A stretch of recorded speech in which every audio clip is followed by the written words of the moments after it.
Kejaksaan Tinggi Sulawesi Tenggara kembali menetapkan 5 pejabat Kementerian ESDM sebagai tersangka kasus dugaan korupsi penambangan nikel di wilayah izin usaha pertambangan PT Antam di Blok Mandiodo, Konawe Utara. Proses hukum kasus dugaan korupsi penambangan nikel di wilayah izin usaha PT Antam Konawe Utara terus bergulir. Asisten Intelijen Kejaksaan Tinggi Sulawesi Tenggara Ade Hermawan ditemui Selasa siang menyebut, penyidik kembali menetapkan 5 pejabat Kementerian ESDM sebagai tersangka. 5 tersangka itu langsung dilakukan penahanan.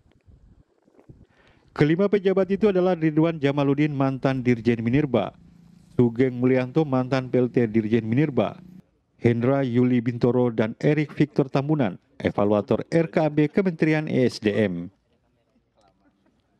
Ade mengungkapkan modus kelima tersangka dalam melakukan tindak pidana korupsi, menyetujui rencana kerja anggaran biaya atau RKAB PT Kabaina Kromit Pratama meskipun tidak memenuhi syarat. Dokumen RKAB tersebut digunakan PT Lau Agung Mining yang bekerja sama operasional dengan PT Antam dan Berusda untuk melakukan penjualan ore nikel yang ditambang di wilayah IU PT Antam di Blok Mandiodo, Konawe Utara hingga mengakibatkan kerugian negara kurang lebih 5,7 triliun rupiah.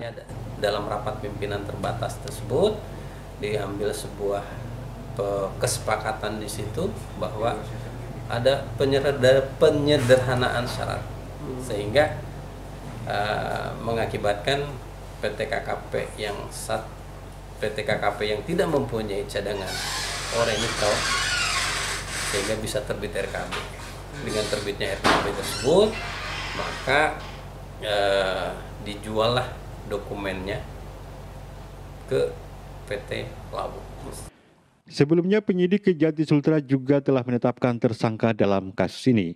Mereka adalah GM PT Antam UBPN Konawe Utara Hendra Wijayanto, pemilik PT Lau Agung Mining atau LAM Windu Aji Sutanto, Direktur Utama PT LAM Ovan Sefwan, Direktur Operasional PT LAM Glenn Aryo Sudarto, dan Direktur Utama PT KKP Andi Ardiansyah. Dari Kendari, Mutarudin, iNews melaporkan.